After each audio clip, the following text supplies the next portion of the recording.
a hard place.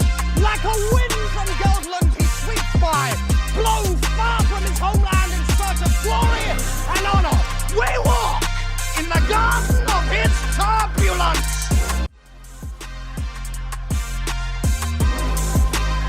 Movie fans, welcome to the latest edition of Movie Joust. It's me, Jason Evans, your Sherpa through the wilderness of Hollywood. I'm guiding you today along for the journey are Jesse Nussman and Josh Sewell. Jesse, how you doing this weekend? Good. That was a long time for good. Yeah. No, you know, I had to think about it, but I'm doing good. It's been a nice lazy weekend. It's like 70s here in Atlanta. Yeah, which is a strange development considering it was like 34 days ago. Yeah, Atlanta weather. If you don't like it, just wait an hour and you'll get something different. Exactly. Josh, how about you? What you've been up to this weekend? Doing well. Just doing the dad kid stuff. Driving all over the state to competitions. In my day job, I'm a teacher, so we are counting down the days to Thanksgiving break as desperately as we can. We're approaching burnout on both sides of the teacher-student spectrum. So. I like it. All right, gentlemen, let's get to what we're here for, which is the movies. And we're going to start with something. We're going to eventually, or very quickly, I should say, get to both The Running Man and Jay Kelly.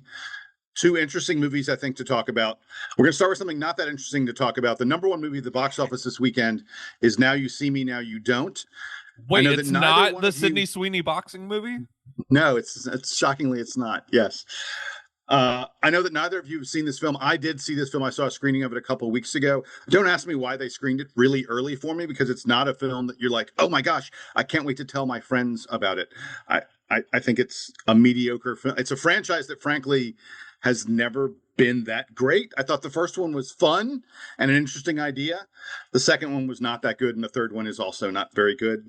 The big problem, just really quick with this franchise, these are movies about magic, and there's no magic that's done in the movies. Like, everything's just digital effects. Well, yeah, like, is it the central problem? Like, magic, like, movies are magic. So then when you're doing magic in a movie, it's sort of like, yeah, I know you can do that. You know, like, it's not like you're seeing David Copperfield, like, in front of you, like, make a limousine, like, appear out of thin air, and you're like, how did he do that? Like, you know, that can do anything in a movie.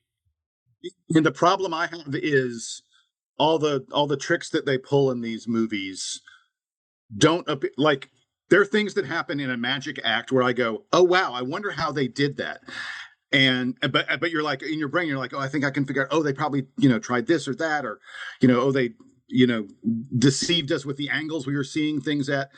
In these movies, the magic is just like, it's all digital magic. It's all, none of it feels like the kind of thing that you could recreate on a stage or what. I've spoken more about than I need to. It's not the magic is CGI and calling cut. Yeah, exactly. Anyway, all right, so let's get to the movies that are far more interesting than this. And let's begin with the movie that is number 2 at the box office, The Running Man, starring Glenn Powell. This is an Edgar Wright film. Edgar Wright, of course, Scott Pilgrim versus the World and Baby Driver, which are two very, very beloved films from a while ago. Damn, you're just gonna erasure on the Cornetto trilogy right here. Sorry. Oh, Edgar Wright, also very beloved for Hot Fuzz, Shaun of the Dead, the films. Really funny filmmaker. Well, let's not forget the masterpiece that was Last Night in Soho, which I think is going to factor into our conversation a little bit in a minute. Oof. Yeah, so I was going to say, my feeling on Edgar Wright is that a decade ago, I was like, yeah, I'm on board for anything Edgar Wright is doing. Not sure I'm still at that point at this moment. I tell you what, Josh, I happen to know that you read the Running Man book. The Running Man, of course, a lot of people know this as a Arnold Schwarzenegger film from the 1980s. But really what Edgar Wright was remaking was not that Schwarzenegger film. He was remaking a famous Bachman book. So why don't you tell us a little bit about what The Running Man is about, as if we don't already know? Yeah, exactly. So I read this way back in high school, so my memory may be a little fuzzy. But the one thing that this film has going for it is that it is a 97% faithful adaptation of the book by Stephen King when he was writing as Richard Bachman, when it was a time when publishers were afraid that too much product from an author would flood the market. I think he's figured out since then there's no such thing with Stephen King. But the other thing about Bachman books, as anybody who's seen The Long Walk from earlier this year will attest, is they are much bleaker than even the bleakest Stephen King stuff. They're very mean. They frequently unlikable protagonists, frequently graphically violent. Somebody made a joke that Richard Bachman is Stephen King putting on a leather jacket and slicking back his hair like he's, a 50s hood, But that's essentially what's happening with The Running Man. He wrote it back in the 70s, before or right around the time of Carrie. So this is very early King, before he kind of found a writing voice. And it's insanely prophetic, right? The book takes place in 2025. That's when the movie is coming out by this interesting fluke. And it is about a world where corporations run a dystopian version of America, and they distract the populace from their problems by increasingly trashy and violent reality/game shows. And again, this is in the 70s, before this was even a thing, so in this particular world, you have Ben Richards, who in the movie is played by Glenn Powell, is blacklisted from work because, oh no, he wants to protect his fellow workers and not get them exposed to radiation. So now he's blacklisted from all work. The only union member, gas. What? How dare you? So the only thing he can do to take care of his sick kid and keep his wife off the pole is join The Running Man, which is the worst of the worst of these game shows. So of course it's also the highest rated, where you spend 30 days fleeing from network assassins, and if you can make it the 30 days without being graphically murdered on television, you win $1 billion. And so he earns money along the way, so it's not right. Correct. I was going to say he knows it's in theory a lost cause, but the longer you go, the more money goes to your family. So he thinks, okay, even if I don't win, if I can make it a couple of weeks, my family's okay. So solid premise. The premise has never really been the issue here. I think where we're going to quibble, or maybe not joust so much, is in the execution of that in this particular adaptation. If you're looking at comparatively to the Arnold version, yes, it's better in quotes. Oh my god, it's so much better. It's so much. I watched the Arnold version for the first time because you guys lambasted me several episodes ago for never having seen it, and I was like, I'll catch up with it. And then I love a good Arnold action movie. I love The Terminator. I love Predator. I love my beloved Total Recall, which I'm sure will come up in a conversation later. But yeah, that was a poop movie. Not Total Recall. That's an awesome movie. But the 80s Running Man is a poop movie. Yeah, it's one of those that I'm sure is basked in nostalgia, and it's fun to watch because it's silly and dumb. But if you're judging it as an actual movie, yeah, totally doesn't work. So in that respect, yes, the new version of Running Man is technically better. I guess I'll start my issue with, while Glenn Powell is certainly more human-sized than Arnold Schwarzenegger, part of the issue with the book is he's an everyman. The reason people latch onto this guy is because he's an underdog. You don't look at Glenn Powell and go, yep, that's my underdog. He's an action star from the first frame. And so to me, at least, it removes any sort of suspense from the story at all. It's Glenn Powell in a star vehicle. Of course he's going to go the distance, So I actually think Glenn Powell is horribly miscast in this movie. I would agree. Because they want, and I want to say, he looks great. Yeah. His physique, it looks fabulous. He clearly tried to bulk up for this role to sort of, I think, the audience expects, oh, we're going to get, an Arnold Schwarzenegger kind of thing. And, he wants to look really physically imposing, Glenn Powell does. And he does a good job at that. But the Ben Richards character he is playing is an angry man. He flies off the handle. He does things impulsively. And he's supposed to be angry at society, angry at the world, that everything is unfair.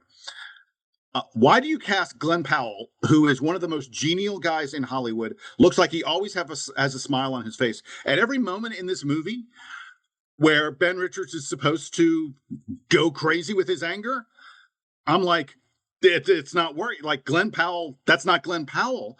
And I don't believe it from this character. It just isn't him.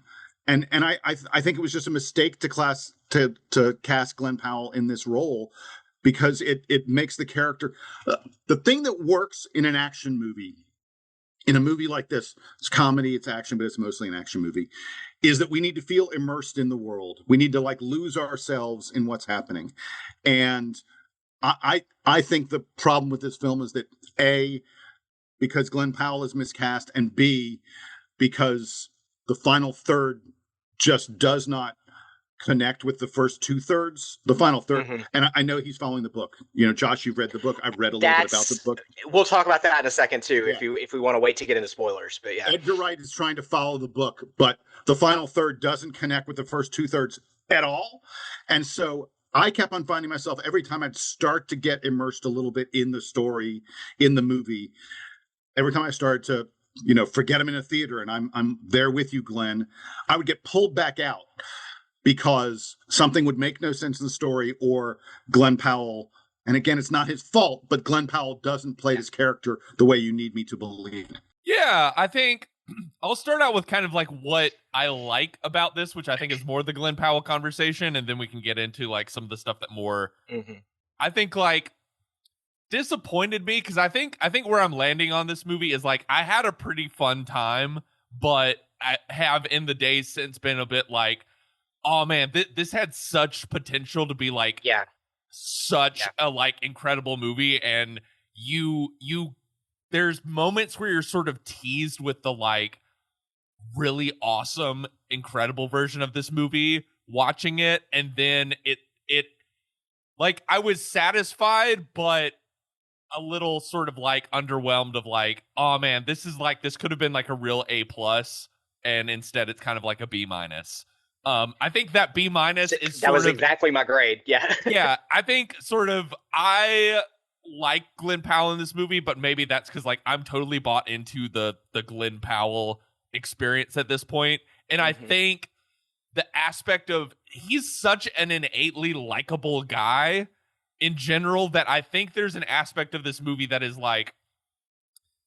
the world of this movie, the people who are watching gradually move more onto his side, and there's this sort of resistance movement that sort of bubbles up because he is so innately compelling to watch. And I felt that as an audience member of just sort of there's just something about this guy, and I'm we need to protect him at all costs, because he is somehow in the sort of the perfect center of what you want out of a movie star, of I kind of cringe at what the Chris Hemsworth or the God forbid Ryan Reynolds version of this movie is. Glenn Powell is able to sort of be light, but also not totally tip into where I feel a lot of action movies go these days, which is this sort of soy boy kind of I'm just sort of I have to comment, make a joke out of everything, and I'm constantly outside of the movie I'm in. He feels locked in at all times, but he doesn't feel he is I have to suffer and be so intense for this movie, which is I feel what the Chris Hemsworth version of this movie would just be look how ripped I am. And at least Glenn Powell, there's a little bit of his kind of stinker Texan energy that kind of comes through a little bit in the movie. So I enjoyed this as a Glenn Powell action movie experience. I'm frustrated a bit by the ending, especially knowing what I think we'll talk with that in a sort of spoiler, sort of not spoiler way, because Yeah. we'll basically have to spoil the book to describe what this movie doesn't do, which, we'll get to that later. Yeah. And then like the Edgar Wright conversation is something that is going to be interesting to talk about, because Jason, like you, I mean, Edgar Wright was, for me when I was like in high school, I would say like Edgar Wright was like one of like the guys, like up there with like Tarantino, with Nolan, with like Wes Anderson, of like, this is what I love the Cornetto movies. I was on the ground floor, me and my little high school friends, with Scott Pilgrim when that came out. We were just doing the good work, spreading the cult of that movie, passing that DVD around. I still think Baby Driver is like one of the really beautiful directing achievements of the past decade. That is a amazingly well-crafted film. Why do you think that movie doesn't quite have like the legacy? Because I was talking about this with like another film critic member of ours, like before this movie started, and we were like, what has he done since like the Cornetto trilogy and like Scott Pilgrim finished? And we were like, all right, Last Night in Soho, which is like not good. There's the Sparks movie, which is like cute. I was like, I don't know that it won me over to like listening to Sparks, but is like, I love learning about like a obscure band, and I was like, oh, that's interesting. That's a documentary. That's a completely different realm. Yeah, and then we were like, what else is there? Okay, there's the Ant-Man thing that didn't work out. I guess that took up a few years. And then we were like, oh yeah, Baby Driver, which was like very lauded and was like a huge hit at the time, but I feel like has not. Maybe it's the Ansel Elgort thing of just like, we as a culture are just sort of like, that guy like doesn't have any juice. And like, I don't know, if it was like Timothy Chalamet or someone, maybe that movie would have legacy. But like, well, I think you're forgetting it's got Kevin Spacey in it. I think like, it's got memory hold Kevin because Spacey, and I weirdly think it has more to do with it has like a limp dick leading man in it. You know what I mean? Who also has some Kevin Spacey style stink on him. So I think you can sort of forget, like, this sounds awful, but I think you can forgive having an awful toxic person in your film if it's an unimpeachable classic like Seven, where the toxic person is playing literally the worst person on the planet. But when you have that also as your lead that you're supposed to root for, I think it makes the film a little sort of retroactively icky. It's just sort of funny of thinking about, like, for so many years Edgar Wright was like, this is the like world-class entertainer guy with like a unique visual sensibility and aesthetic that like Hollywood just needs to be handing this guy like everything. Like, this guy is such a like electric, unique person to watch. And now that he is in the zone where he's making like big Hollywood movies, they kind of all seem like kind of disappointing. And I think a lot of that feel goes like to... there's less of him in it. Like, weirdly, this like doesn't really feel like an Edgar Wright movie. And I don't know whether that is like studio interference of being like, can you tone down your, comic sensibility and like all the like crazy like whip pans and like musical editing that he does in his movies, or if it's like him being like, I want to direct a bit more of like a conventional action movie or something like that. Whatever the case is, it was a little disappointing that like there doesn't feel like a lot of like him in this movie. I think part of that, if you look at the behind the scenes stuff, is this is also a movie that, and again, we shouldn't have to qualify the film with this kind of stuff, but we're nerds and it's a podcast. That's what it does. But this is also one of the only movies he's made that he didn't really have to fight to make. It just sort of fell in his lap. Mm-hmm. He mentioned on Twitter one time that if I ever had to do a remake or a readaptation, I'd love to do The Running Man. And then the person who got the rights to The Running Man said, hey, I saw this on Twitter. Is that true? And he's like, yeah. He's like, well, come on. And that's how the movie started. So there's not that sort of conflict of creation. And so I think when a director goes from having constraints or restrictions put on him to being like, do what you want, man, it takes some of that artistic struggle out of it. Like, look at every film Tarantino has made since he has become the Tarantino. every movie he makes is an hour and a half longer than Reservoir Dogs. Every movie he makes, especially after, Sally Minky dies and he's got a different editor where there's not like a partnership there as much as a do what I tell you kind of thing. Not to dog on any Tarantino movies. Once Upon a Time in Hollywood is brilliant, but you look at Once Upon a Time in Hollywood and you look at Reservoir Dogs or Pulp Fiction.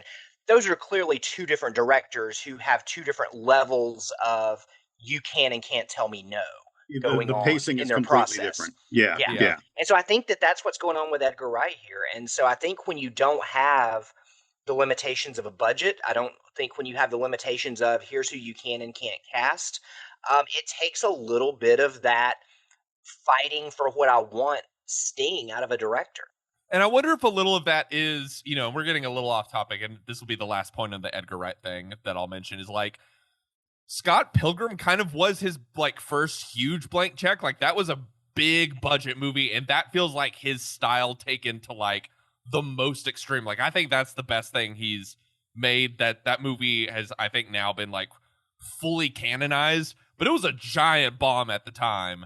And wow. I wonder if maybe that's a little bit like whether he feels it or the people financing these movies feel it, of just sort of like, I don't know, that was the time he like went like full on to the extreme, like my style cranked up to 11, and it did not work financially for like a very expensive movie. And so now he's handed another very expensive movie and kind of maybe feels like I kind of have to do something a bit more conventional here. You gotta play it safe. Yeah.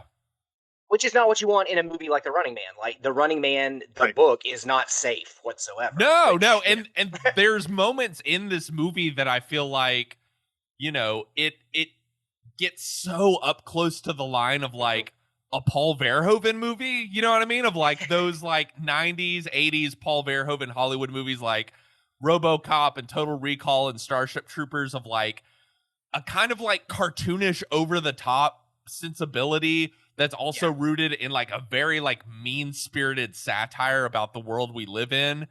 But yet like the satire in this movie, like it sometimes works. And I think the parts where it works is where it's like really pulling from the book. And you're like, oh my God, like Stephen King was talking about like AI deepfakes and like cameras everywhere and stuff like back in the 70s. Like there's sci-fi stuff in this movie that is just like, oh, that actually is what happened in like 2025 in real life.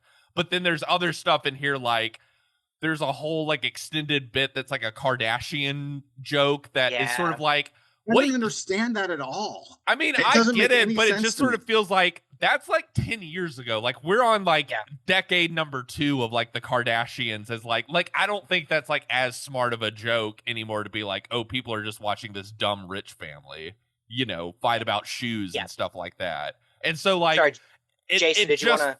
Yeah, go ahead. I just mean like the satire gets so close to being like, I almost wanted the like Paul Verhoeven version of this movie that is like mean and violent and it like really hits to the bone about how like screwed up our modern, so like the future is here and it's already screwed up.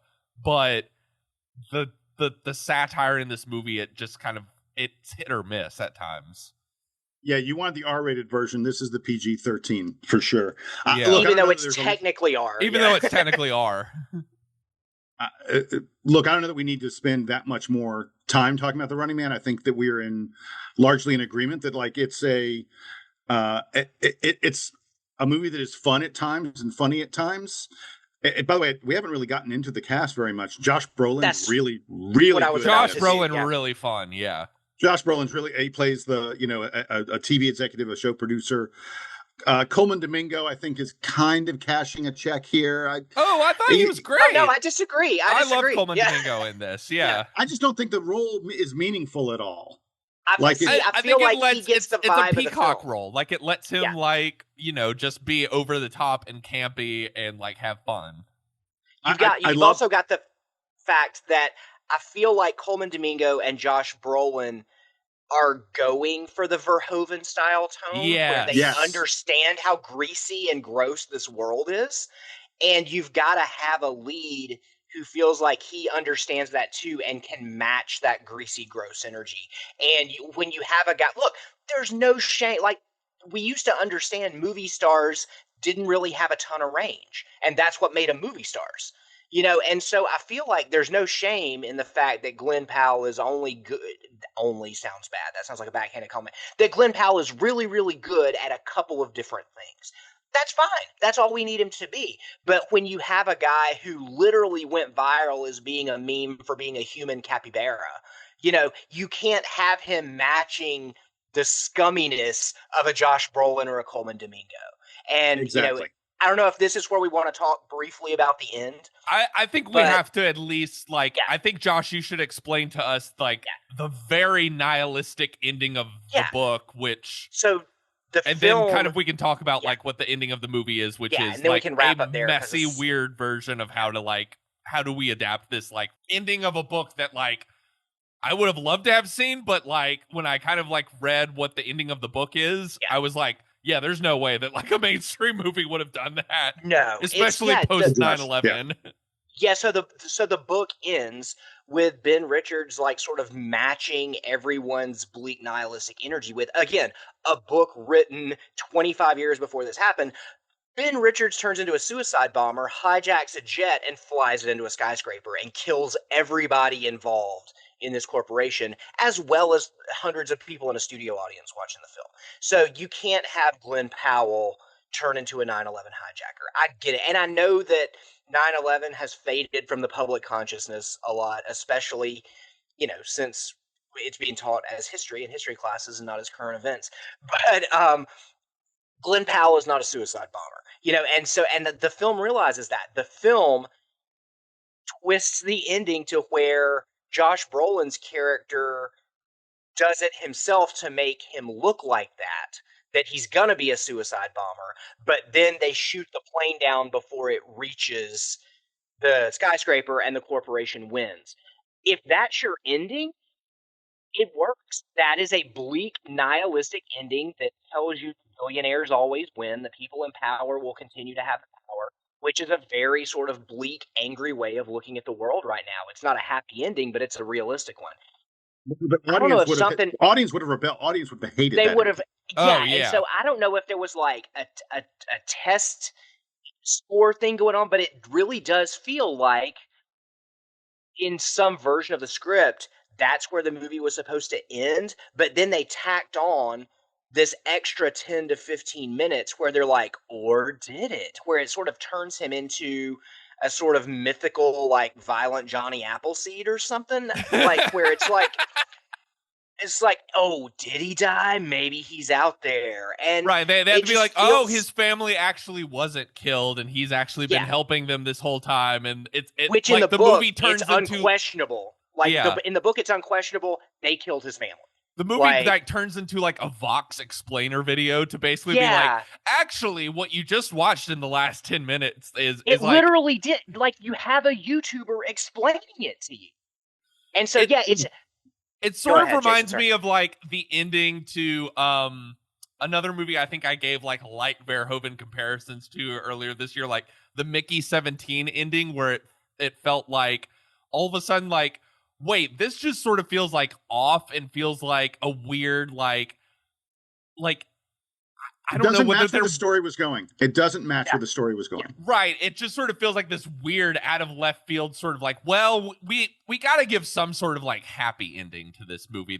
That's got to have people smiling or at least feeling triumphant going out. And it just sort of feels at odds with the tone of everything that's been building up till that moment. You don't give a Bachman book a happy ending. That's antithetical to whatever. Like you said, we've sort of and just to dispose of this very quickly, talking about the ending. To me, the big problem was the motivation. Everything that Glenn Powell was doing in the first 2/3, 3/4 of the movie kind of just gets thrown out the window. It's when the moment he takes this woman hostage in her car on the highway, nothing from there makes sense. Nothing that he's doing makes sense. Nothing that the corporation that Josh Brolin is and the hunters, nothing that they're doing in response makes sense. Yeah. It just. I think the corporation stuff makes sense to me of just sort of they're trying to make good TV. You know what I mean? Okay, I guess. I will also say that But this is the hold on, second. but we're in a world where they can fake whatever TV they want to make. Yeah, but why not just like do it live? This is also the second movie in 2 weeks where I feel like the movie's better if you switch a couple of the roles. Like, if you want Glenn Powell trying out his range, make him the dude behind the mask, and then when he takes the mask off, you're like, oh my god, that was Glenn Powell? You know, he was evil. And Lee Pace has this exact amount of mean, bitter energy that you want in a Ben Richards. Like, I think if you can't make this movie with Lee Pace in the lead. I know he's not No. famous enough, but if you're looking at, there's economic reality here, Josh. I know, but if you're looking at better actors to play characters, you had all the ingredients there on the board. It's just the way that you mixed them feels like it wasn't the best outcome. But, I'm also just kind of glad that Lee Pace reveal. Like, I was a little worried. Like, at first, I was like, are they gonna like that character is going to take his mask off and it's going to be like Leonardo DiCaprio or something like that? Like, not that it would be Leo, but I was like, oh god, is this going to be like it's Channing Tatum or something like that? Ryan Reynolds. yeah, you know what I mean? I was kind of glad. I was like, oh good, it's just like another like kind of like character actor person. Anyway, all right, we've done more than enough on The Running Man, which I think, again, bottom line is we're all like, it's competent, it's fine. It's just I would check it out once it's like streaming, or like if you see it on like, I mean, I don't like saying, I think it's better than a plain movie, but I would say like if you want to, in these troubled economic times, like once it's on streaming or something, like check it out for like a night in. I had a solidly fun time. It just sort of I think the reason it feels like we're being so hard on it is kind of like a disappointed parent being like, come on, man, you're better than this. Right. It's like this should have been like the bad, action movie of the year, and instead it's just sort of like a pretty like solidly fun action movie. Yeah. Exactly. All right, let's get to something that I think is maybe a little bit more interesting. Noah Baumbach has a new film for Netflix. It's called Jay Kelly. It stars George Clooney and Adam Sandler and a bunch of other, very, very good famous actors, but it's really largely a two-hander between George Clooney and Adam Sandler. Josh, I let you describe the last one. Jesse, do you want to try and describe to folks what Jay Kelly is about? It's about an aging movie star. George Clooney plays an aging movie star. George Clooney is Jay Kelly, who is actually George Clooney, but he's Jay Kelly, and he's an aging movie star who is nearing the twilight years and is thinking back on his life and the choices and the connections he made with friends and family, and wondering, am I who I am, or am I just putting on a role? Am I just performing for the world? Am I who I say I am? Is Jay Kelly real? And he ends up Jesse, I think part of the question is, does he have any friends and family? Right. Like, does he have a connection to anyone? It's basically like, do you have a life, or is like your entire life basically like a giant, like on stage performance? And he eventually gets a tribute in Italy, and learns that his youngest daughter, who is about to leave for college, is herself on a fun friendship through Italy and Paris and, the European continent, and decides, you know what? I'm going to hop on a train. I'm going to go to this tribute. I'm going to hopefully reconnect with my daughter. I'm going to invite my other family members. I'm going to reconnect with the people. I've gotten out of touch with the people. And of course, that means his entourage has to come with him. And that includes his manager, played by a lovely Adam Sandler. Although, when is the Sandman not great? And then his He's publicist? making comedies for Netflix. Sandman is always great. Even when Sandman is phoning it in, you kind of have to be like, you know what? Good on you, Adam Sandler, for just like turning your work into vacations with family. I want to say really quick about Adam Sandler. There is an Adam Sandler career where he takes more risks, where he takes more serious roles, and he isn't just Billy Madison all the time. Where this is his third Oscar nomination or something like that. I really think he should have like 3 or 4 by this point. He's that good, and it's kind of a pity that he is, wasting his time on Happy Gilmore too. I know that there are people who are like, "Yay, Adam Sandler's doing, another silly movie with all his comedian friends, where all we're really just watching is them riffing back and forth. But when you see him in a film like this, I think he's the most compelling character in this movie. Oh, easily. I mean, this whole movie is basically like it's kind of Baumbach doing a tribute to both kind of like 40s screwball comedies as well as a tribute to a kind of like 60s European kind of self-reflexive sort of movie. This did not work for me at all. I'm fascinated to talk about it with you guys. I hope I did a good job explaining it, but it's mostly just like it's a movie that is Clooney and Adam Sandler, and for part of the movie Laura Dern, traveling on a train through Europe and interacting with various people, as well as like flashback scenes where George Clooney will like go into another car and all of a sudden it's like, wow, I'm here at my first audition and let me like rerun this memory and like what it means for my life. All right, so let me just really quickly. By the way, I thought this movie had like some vacation, some planes, trains, and automobiles kind of energy to it at times, which I really enjoyed. This is Clooney and Sandler confronting the choices they've made, their characters have made in life, and also perhaps the choices that they've made in life to some extent. And asking real questions. Does success in work mean that your personal life is automatically good? Because no, it really doesn't. I also think Noah Baumbach is he's sort of like a cynical or a cruel Woody Allen. Yeah. This doesn't have any of the like cynical bite of his other movies, I would say. It's very warm. It's more upbeat, it's more comedic. I mean, like, look, the idea that this is made by the same guy who made Marriage Story, you want to be like, whoa! Or Squid and the Whale, which is like, the most like acid-tipped movie in the world.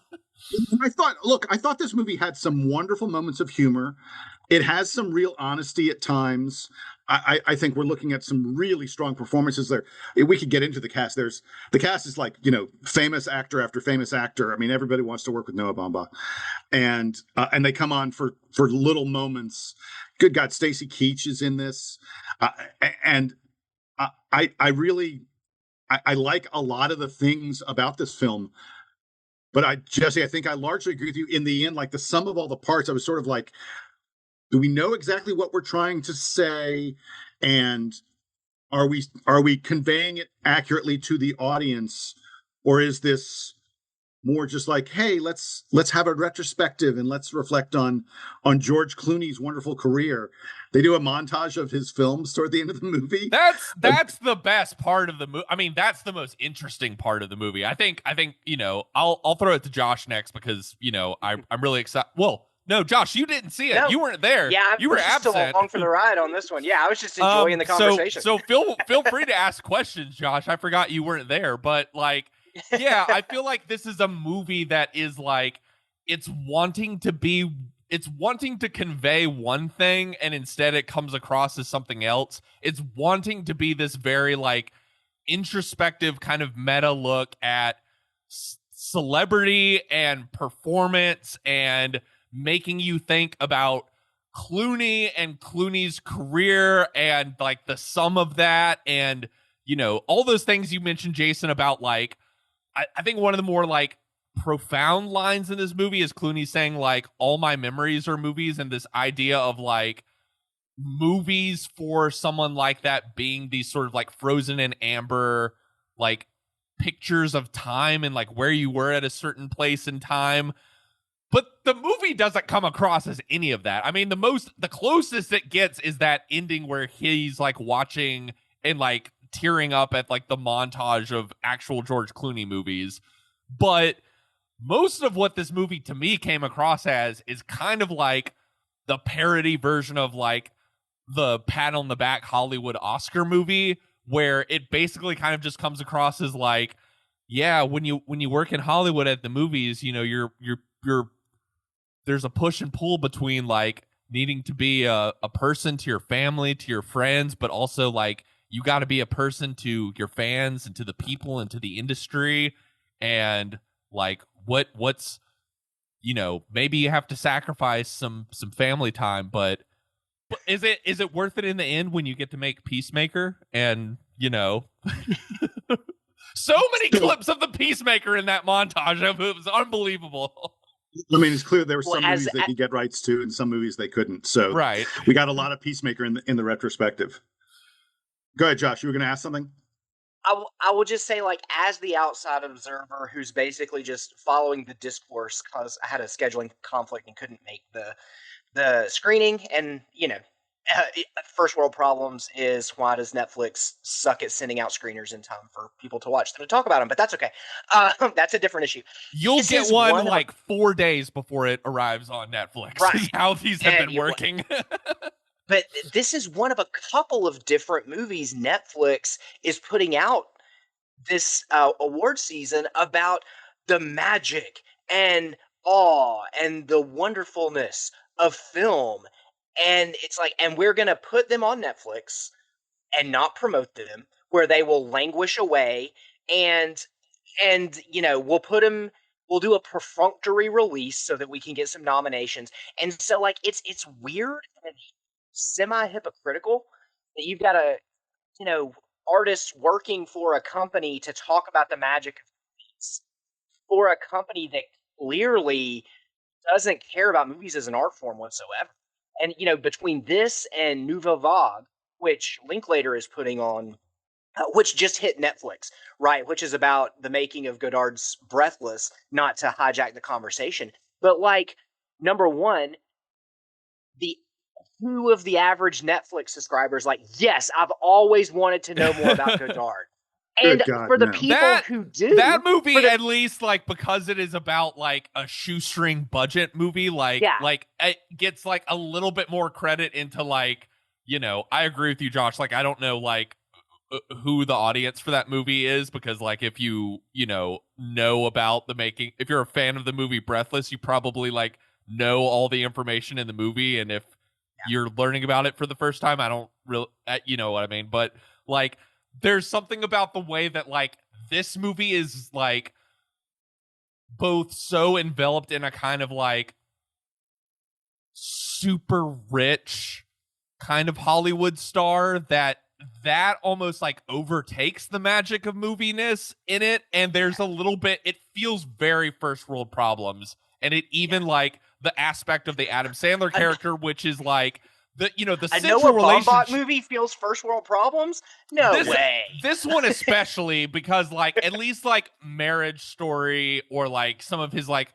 New York movies, like that they're dealing with very universal problems, and like you could argue this movie is about like the universal problem of like looking back at your life with regrets, but the way it's just sort of conveyed with like Baumbach's evolution as a much more stylistic filmmaker, and how like gorgeous this movie is, and like languishing in kind of like the beautiful clothes and like wonderful European vacations, and all the people on this train that are just sort of like, Jay Kelly, oh my God, my life has changed forever, Jay Kelly, wow. And like the calls to like Adam Sandler dealing with like, little family problems back home, but like, they're living in this beautiful mansion and, doing like rich, father-daughter tennis camps and stuff like that. Like there's just something that feels so like up on a hill of privilege, and kind of feels like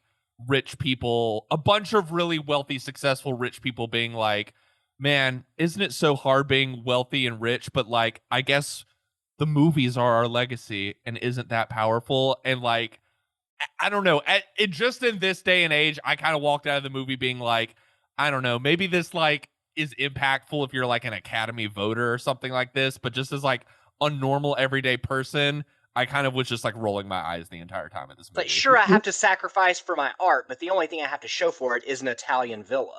Right, exactly, exactly. Right. Yeah, Josh. They all when Jay Kelly decides he's going to go to Europe to catch up with his daughter because he's trying to salvage this relationship. He literally flies on a private plane. The way we're introduced to the private plane is an entourage of like 4 huge black SUVs pulling up to the private plane, and Jay Kelly and his like, it's like a 10-person group of people who do nothing but take care of everything he needs, and they go with him everywhere he goes.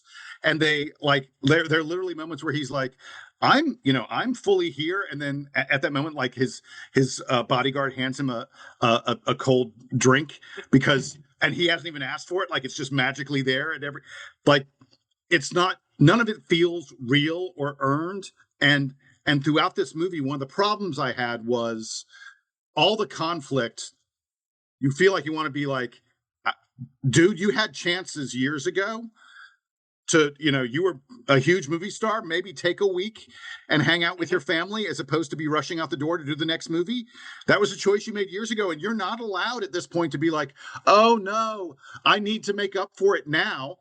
It's too late. There's a way you could do that, but like, I feel like the movie just like by the end, it comes across of like the arc or the lesson George Clooney, aka Jay Kelly, has to learn in this movie is like, yeah, all these personal things in my life didn't work out, but actually my career meant so much for all these people out there and all these people in the industry. And actually I should feel glad about the legacy that I left. And I was just sort of like, what? I get like, okay. Like it just sort of felt like such a, look how much I a circle the jerk. normies. You know what I mean? Yeah.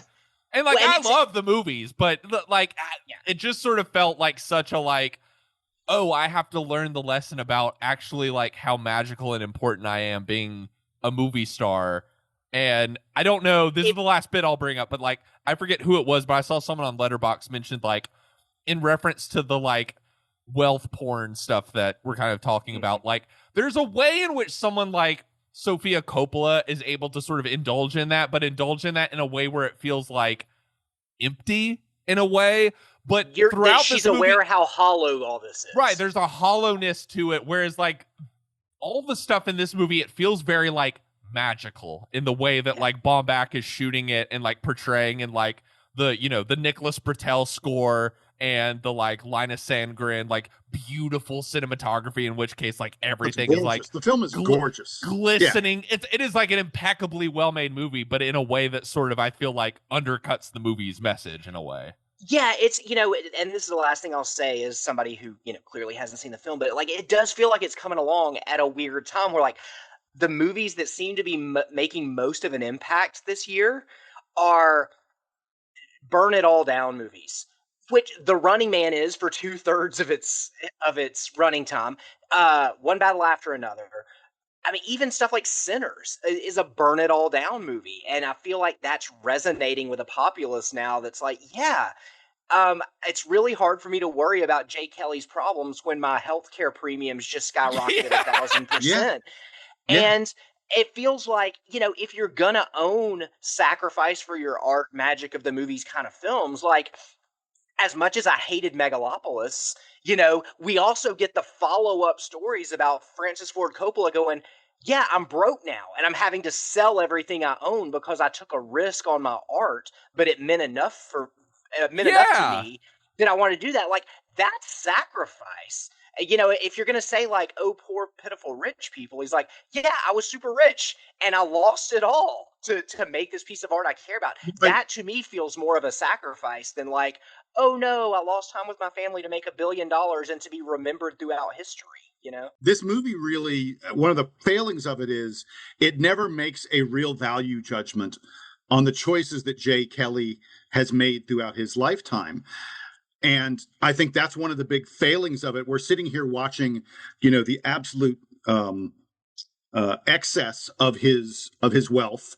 We're watching him being beloved by every single person around him, except for the people who are actually close to him.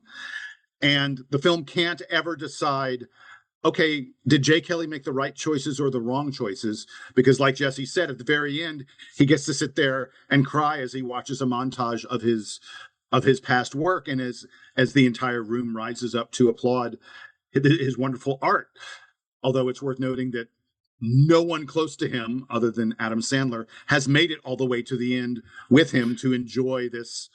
Which like Sandman is good in this movie, but there is something kind of like, I think we joked about this a little bit on the Bruce Springsteen episode of like, could you make an interesting movie of like the relationship between how much a manager loves his client, and that kind of is the Sandler Clooney arc in this movie, is being like, wow, my best friend all along was my manager, and you know what I mean? Oh, there's a line. Hold on, there is a line, Josh, where Adam Sandler's talking about how much they are friends and how connected he is to everything George Clooney has done, and that part of Jay Kelly, I should say, part of Jay Kelly's success is that the manager was there to cause it. And Jay Kelly looks at George Clooney looks at Adam Sandler and goes, and you got 15% along the way. And I'm just like, how can you be friends with, how can you pretend to be friends with someone who makes your life that transactional?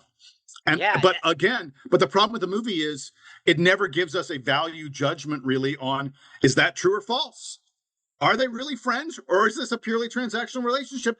And the movie can't ever decide, and that's one of the failings of it. Oh, see, I think the issue is, Jason, more of like, I honestly think it wants to be. I feel like the issue with the movie is it makes a value judgment on sort of like, it's all worth it because the movies were great.